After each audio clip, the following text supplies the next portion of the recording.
زکات فطر. در پایان ماه مبارک رمضان در هر سال هجری قمری عید فطر برای مسلمانان فرا می رسد که مناسبت خوشی و شادمانی و دید و بازدید میان مسلمانان می باشد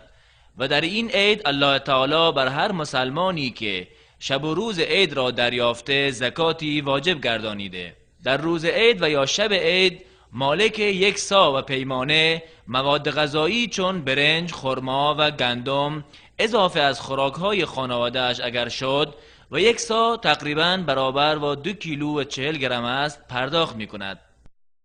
برای زکات فطر دهنده لازم است تا زکات فطر خود، همسر و کسانی را که نفقه‌شان بر وی میباشد اگرچه جنین در شکم مادرش باشد نیز بپردازد. عبدالله ابن عمر رضی الله عنهما می‌فرماید رسول الله صلی الله علیه و سلم زکات فطر را 1 صاع خرما و یا 1 صاع جو بر برده و آزاد، مرد و زن، کوچک و بزرگ مسلمان فرض گردانیده و امر کردند که پیش از رفتن به نماز عید داده شود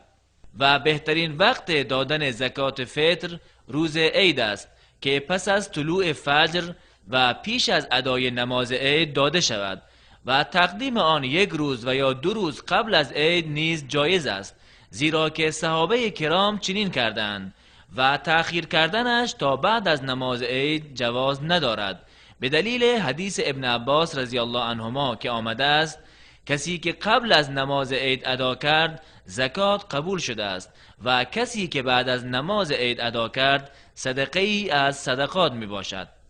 تذکرات: علما ملاحظات مختلف و مهمی در زکات دارند. اول،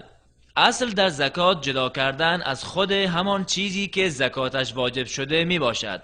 ولی اگر ضرورت و یا مصلحت راجع ایجاب می کرد می توان بهای آن را پرداخت کرد. اصل این است که زکات مال از اختصاص سلطه می باشد که برای زکات دهندگان و تخمین شخصی آنها واگذار نشود. اگر در این موضوع مقامات سستی کردند، مسئولیت شخصی بر عهده هر مسلمان است تا زکاتش را بپردازد.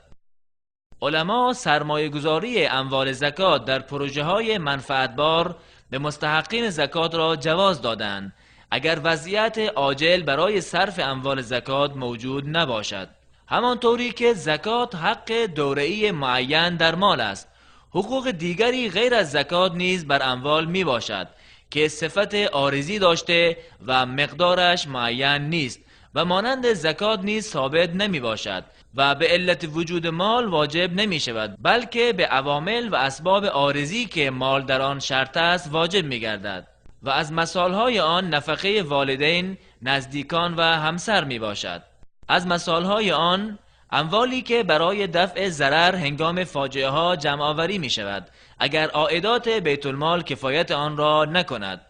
مالیات اگر عادلانه هم باشد از زکات مستغنا نمی گردد، زیرا که زکات عباداتی از عبادت هاست و مالیات یک التزام مدنی می باشد. هیچ یک از آنها نمی تواند جایگزین دیگری گردد.